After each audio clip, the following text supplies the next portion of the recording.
100 միլիոն իրանց պարտք ունեինք իբր Ռուսաստանի մեր երկիրը պարտքեր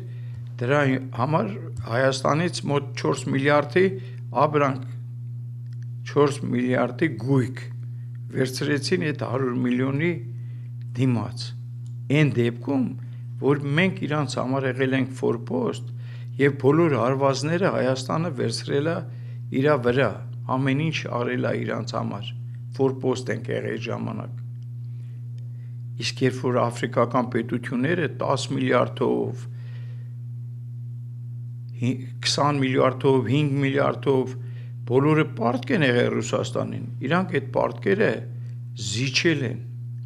բայց մեր 100 միլիոնի դիմաց իրանք մեզնից տարել են մոտավորապես 4 միլիարդի գույք դե եթե գույք պարտքի դիմաց ունեք դա Քոչարյանը փայլուն պրոյեկտ է դա Քոչարյանի փայլուն պրոյեկտն է եղել բայց ինքը այդ 100 միլիոնի դիմաց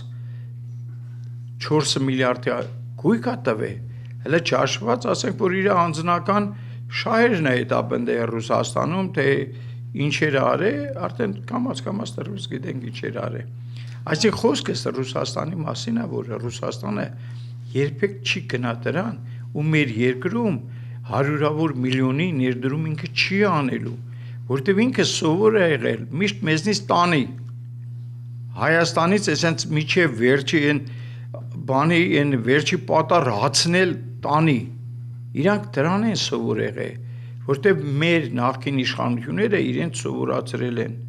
որ դուք մեկ վերադասնեք մենք ձեր ճորտերն ենք ինչ ուզենաք մենք պատրաստ ենք անել ձեր համար բայց հիմի խաղի կանոնները փոխվել է